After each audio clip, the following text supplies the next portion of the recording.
بسم الله الرحمن الرحيم. فصل المفعول ما هو ما يذكر بعد الواو بمعنى معالم مصاحبة معمول الفعل نحو جاء البرد والجبات وجئت أنا وزيدا أي مع الجبات ومع زيد.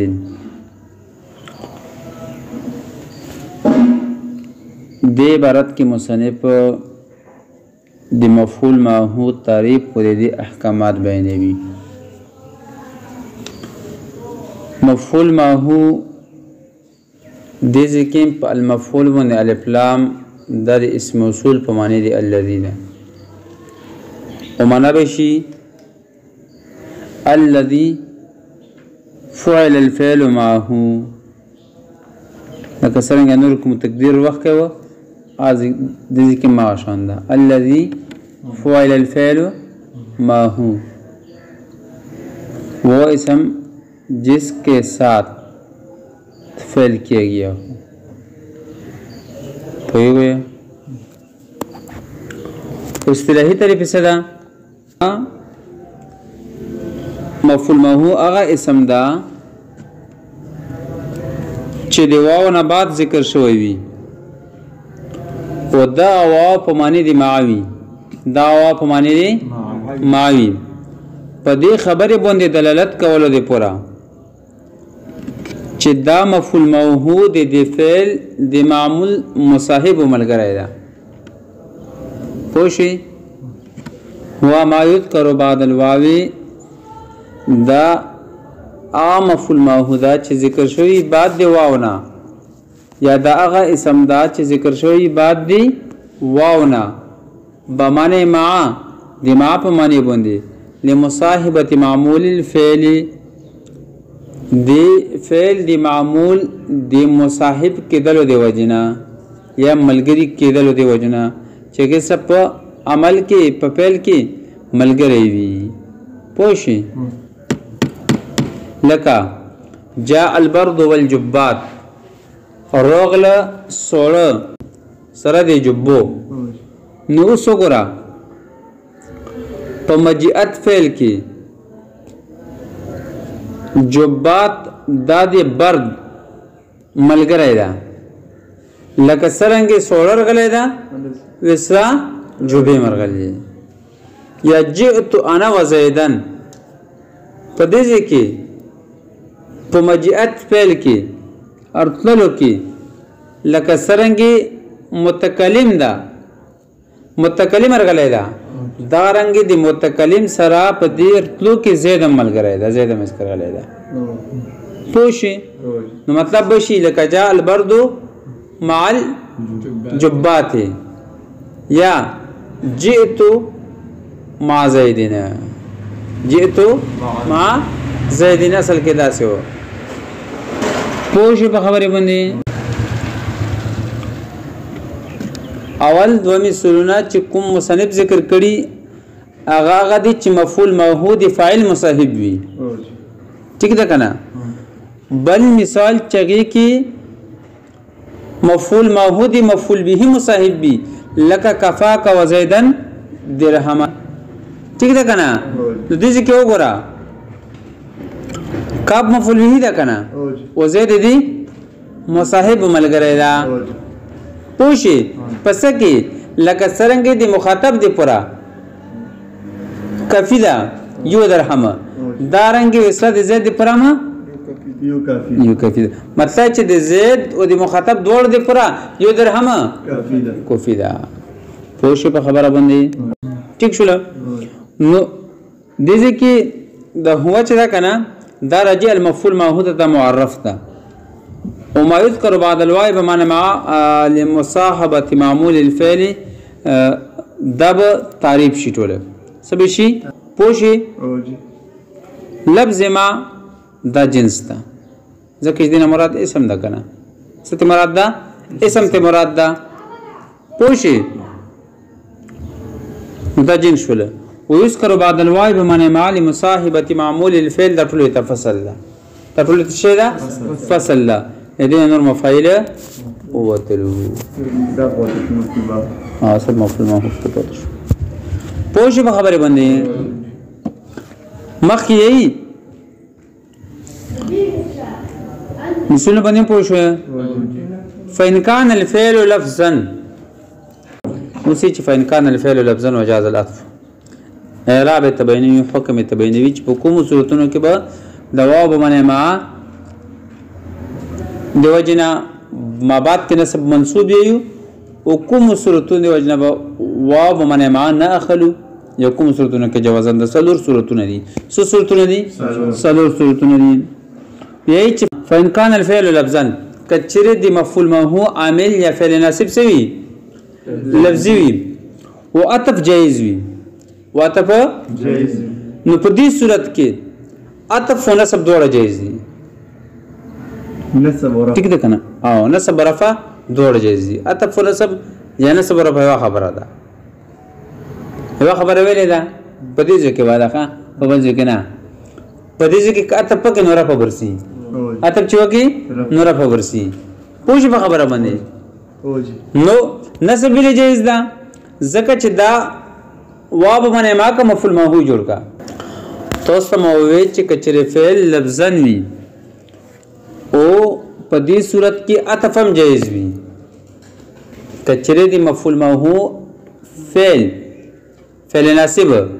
کچره دی مفعول ما هو فعل ناسب یا عامل ناسب دا لفظي وي یعنی په لفظونو کې موجود وي ٹھیک ده کنه او په دې صورت کې عطف هم جائز وي نو مفعول ما هو باندې دوه قسمه اعراب لشي دغه اسم باندې دوه قسمه اعراب لشي مفعول ما هو هم جوړول شي نو کوم مفعول ما هو جوړ شي نو بیا منصوب وي او عطف کول هم شي په ما قبل اسم باندې عطف هم کولای شي فاعل باندې دغه اسم عطف هم کولای شي نو په دې صورت کې بدا بیا مرفوع وي نو ځکه مصنف یې چې په دې صورت کې يجوز فيه الوجهان په دې کې دوه صورتونه جائز دي النصب والرفع نصب په کوم صورت کې ده چې مفعول ما هو جوړ کې ورفع په کوم صورت کې ده عطف کې لکه جئت انا وزيدنا وزيد ټول رنگ ویل شي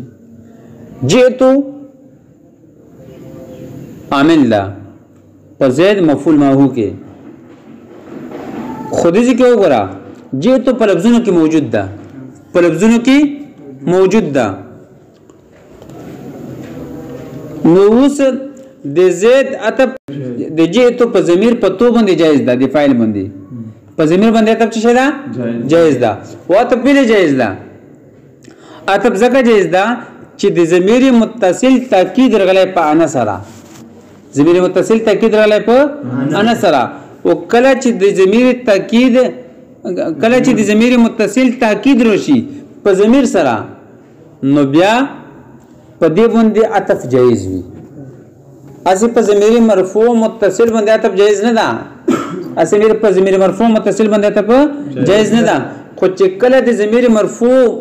متصل تاکید راشي په ضمیر سره په ضمیر منفصل سره په ضمیر منفصل سره نو بیا عطف جائز شي نو جئت انا وزيدن کې عطف جائز وکنه نو دا تاسو جئت انا وزيدن ملي شي خو که زیدن دی ویل نو دا واو باندې ما به دا مفعول ما هو وي نو ترکیب به شي جئت فعل ترکیب به شي جئت فعل تو ضمیر دا مؤکد انا تاکید مؤکد تاکید مل کر دا فاعل دی جئت شوله او واو باندې ما وزيدن مفعول ما هو شوله پوه شوې او عطفم جائز ده شه عطفم په دې کې جائز ده مدو صورتونه چې دو صورتونه جائز دي کنه نو عطفم دې کې جائز ده جئت انا وزيدون ملشي او عطف جمع توخلا چې عطف ویل جائز ده پونه شو اوس دویم صورت کچره د مفعول ما هو عامل ناسب یا فعل ناسب اغا لفظا ذکر شوی وي ملفوظ وي په لفظونو کې ذکر شوی وي او عطف نوی جایز عطف نوی جایز نو په دې صورت کې بس صرف دا مفعول ما هو جوړيږي منصوب بوي مرفوع نشي ویلای په یو کنه وان لم يجوز العطف کچر عطف جایز نوی نو تعین النسب نسب متعین دا څه مطلب دا چې کچېرې د مفعول ما هو عامل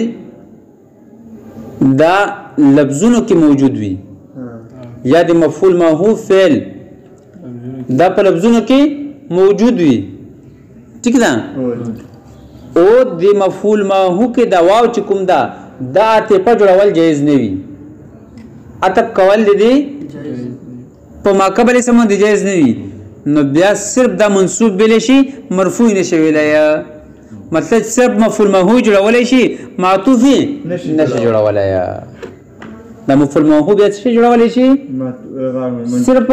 منصوب ویل شي معطوف نشي جوړولای مفعول ما هو به جوړوي او عطف نشي کولای لکه جئت وزيدا په دې کې ناجایز ده څه شي عطف څه ده جایز نه ده ویلي عطف ځکه نه ده جایز چې دې کې جئت تو ضمیر مرفوع متصل ده او په ضمیر مرفوع متصل باندې عطف جایز نه ده عطف جایز نه ده نو چې کله په مرفوع متصل باندې عطف جایز نشو نو موسیقي کی صورت پته شو شي مفعول ما هو نسب ورکو مفعول ما هو به جوړ کو او نسب ورکو پوه شئ په دې پر ورسې دی په دوه صورتونو پوه شئ عمران سمته وي چې کله عطف جایز نه ګوره چې کله عطف جایز وي نو رفع او نسب دواړه ویل شي او چې کله عطف نه وي جایز نو صرف او فوج باندې پوه شئ دوړو خدریم صورت کچری دی مفعول ما هو عامل نصب یا فعل نصب لفظونو کې موجود نوي یعنی معنی وي سوي چې کله دی مفعول ما هو عامل نصب یا فعل نصب معنی وي یعنی په لفظونو کې موجود نوي او په دې کې عطف جایز وي نو بیا به صرف عطف وکړو ٹھیک ده کنه نسب نشو ورکولای نسب نشو ورکولای لکه مال زید و امرنا زکا چې په دې صورت کې زید او امر ته دو عامل متوجي شولو زید طرف ته دو عامل متوجي شولو یو دا فعل معنوي چې په لفظونو کې موجوده نه ده هغه یې چې مو د فردا مفعول ما هو جوړ شي منصوب دی او بل لام حرف جر ده چې د امر د مو د پره مجرور شي پوه شئ امر طرف ته په دې کې څومره عامل متوجي شولو دوا یو عامل معنوي ٹھیک ده کنه عامل معنوي چې هغه په لفظونو کې موجود نه ده په لفظونو کې موجود نه ده او بل لام حرف جر نو عامل معنوي فعل معنوي چې په لفظونو کې موجود نه ده هغه چې دا د مفعول ما هو جوړ شي چې منصوب شي او لام سي چې مو د پرات د عطف په ذریعہ سره دا مجرور جوړ شي وا په لفظونو کې مذکور دا مړ به وده په لفظونو کې مذکور دا فعل معنوي دا ضعیف عامل ده ٹھیک ده کنه اچھا دا ضعیف عامل ده او عامل لفظي دا قوي عامل ده نو عامل لفظي ته عمل ورکو عطف به جوړ کو او مجرور بشي او عامل معنوي به عمل نه وکوي پوه شو لام اجاره د وجنه بدا سوي مجرور به وي پوه شو وإن كان الفعل معنا وجاز العطف نتعين العطف وحده بين سطور کې لیکلي دي نو صرف عطف جائز وي نحو مال زيد وعمر وإن لم يجوز العطف تعين النصب کچره عطف نه وي جائز کچره عطف معنوي کې نه معنوي خبر څنګه معنوي کې عطف نه وي جائز او کنه چې کله د مفعول ما هو عامل معنوي وي کله د مفعول ما هو عامل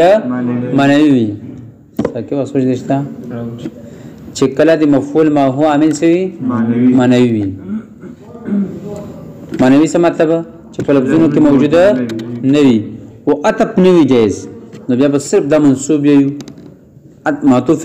نشي جوړولای صرف به منصوب دی معطوف نشي جوړولای لکه مال زید څه شو مالک وزیدن یا ما شانک وامرا مالک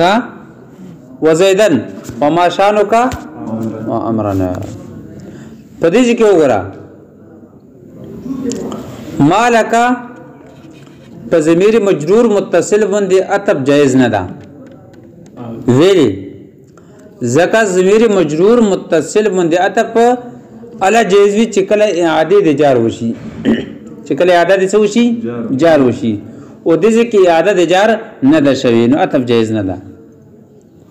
لکه ما لزیدن مالک ولزیدن وای نو بیا به عطف ټیک وای مالک ولزیدن وای نو بیا به عطف څه وای جایز وای خو چې کله مالک وزیدن دا نو په دې کې عطف نه ده جایز په دې کې عطف نه ده جایز نو دا به صرف مفعول ماهو جوړيږي عطف نه شو کولای عطف نه شو کولای ما شانو کا و امرنا دې کې صرف نسب جایز ده عطف نه ده جایز ویل زکا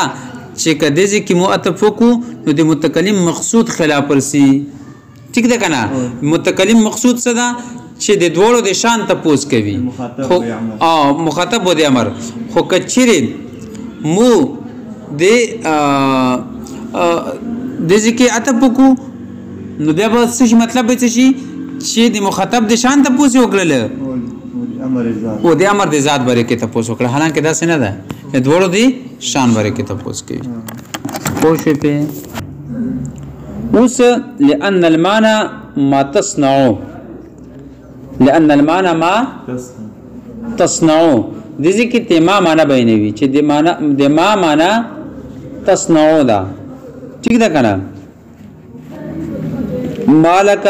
زیدن وما شأنک وامرن په د ذکر د مفعول ما هو عامل اغا محذوب ده په لفظونو کې مذکوره نه ده یا مالک وزیدن وما شأنک وامرن په دې کې عامل ناسب مانوي ده څه شي ده مانوي ده په لفظونو کې موجوده نه ده ویلي ځکه چې مالک و ما شانک دې کې د ما د استفهامیه ده څه دې پر ده استفهام دې پر ده ما استفهامیه ده نو کله چې ما استفهامیه شولا نو د استفهام نه بعد اکثر فعل څه وي تصنع محذوب وي فعل تصنع څه وي محذوب وي پوښي د استفهام نه بعد اکثر فعل وي اکثر څه وي فعل وي نو د مالک معنا بس شي ما تصنع وزیدن پوښي ما تصنع وزیدن بشي وما تصنع وامرن بشي لکه بس شي لکه په ځای تصنع ولګو پوښي و دغه په ځای ولګو شانو کا په ځای باندې څه ولګو تصنع ولګو نو ګویا کسل کې دا څه ما تصنع وزیدن ٹھیک ده کنه په تور ځینې کې لأن المعنى ما د ما معنا زکه چې معنا د ما د څه ده تصنعو ده بس تا